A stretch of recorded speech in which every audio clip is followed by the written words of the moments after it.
In the society that we are living in today, we are looking for constant quick fixes for our deep-rooted problems. From pharmaceutical anti-anxiety medication, antidepressants, antipsychotic meds, we are looking for a quick way to bandage our suffering.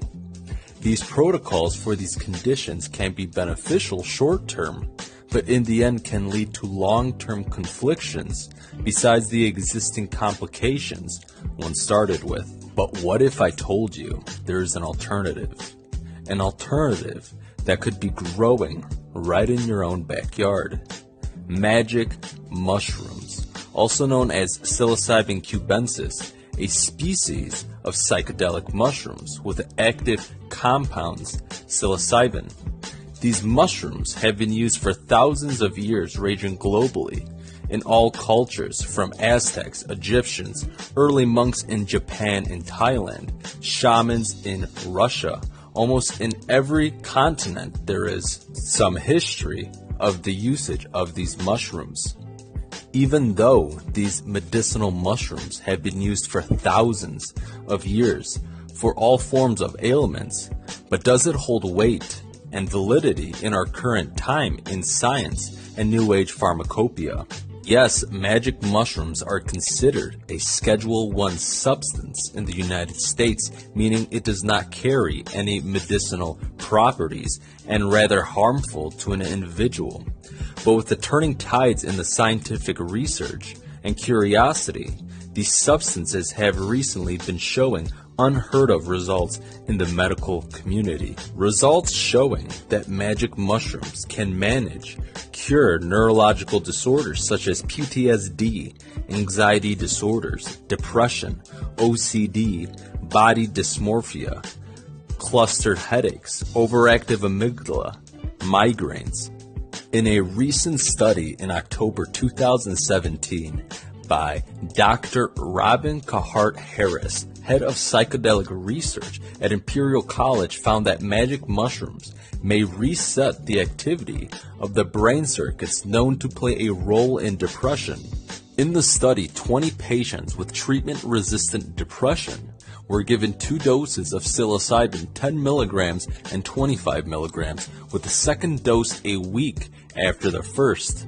Of these, 19 underwent initial brain imaging and the second scan 1 day after the high-dose treatment.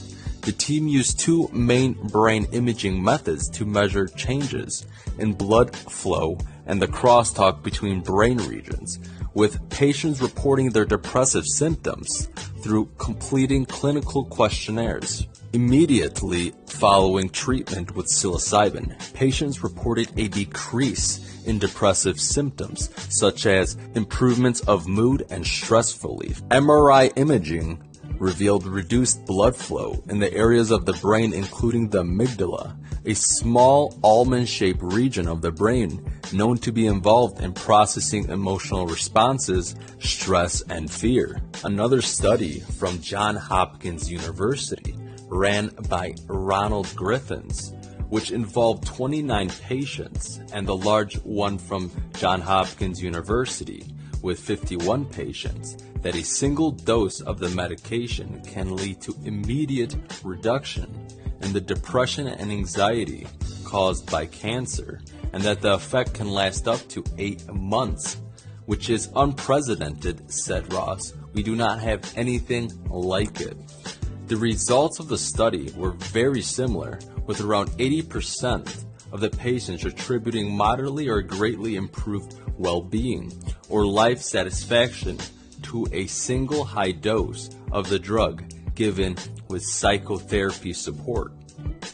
Another study being done at Johns Hopkins facility was to see how psilocybin would help with smoking cessation from nicotine and tobacco.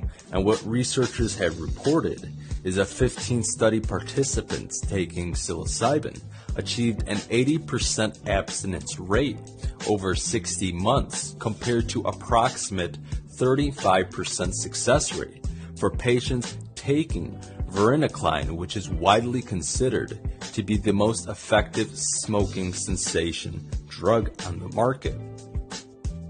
In the Johns Hopkins research project, about 80% out of the 250 participants found it to be in the top 3 experiences in their life, and about 50% of the participants found it the most meaningful experience in their life. And if you think about this as a broad spectrum, that includes people's first child or people's first marriage. They find this experience of psilocybin more meaningful than those to begin with.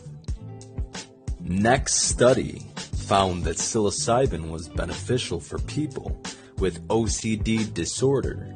OCD disorder can affect the prefrontal cortex by having the synapses firing too quickly. With administering psilocybin, the patients with OCD found that the prefrontal cortex to slow down and give relief for a few weeks to a few months after treatment. Regardless of all the research that has been coming out with psilocybin, the fascinating thing about magic mushrooms is that they are one of the safest compounds to take, safer than alcohol, tobacco, cannabis, even safer than aspirin. As well, it's non-addictive, and the lethal dose is estimated around 20 pounds, noted by Peter Strafford, an entheogenic researcher. The dosing would measure out in grams to close to 9,072 grams, which reaching to that dose would be slim to none. On average, a moderate dose is close to 1.5 to 3 grams for a full psychedelic experience. I do have to note I am not advising or encouraging people to take mushrooms. I'm simply informing the current research that is coming out of the scientific community. Whether you choose to use psilocybin, make sure to do your own research and not fall into immediate temptations. These substances are not to be taken lightly due to the profound effects it has on one's psyche and one's physiology. With more research being done on these substances, the future seems bright in the medical field, whether ranging from neurological disorders or pain management. These substances will definitely be revolutionary if given the chance to be implemented in the pharmacopoeia environment. But other than that, what do you think? Do you think magic mushrooms should be medically prescribed? Do you see a future for these substances? Leave a comment below. Let me know what you think on this topic. Other than that, subscribe, like the video, share it to whoever you think would find this topic interesting. And other than that, guys, peace out.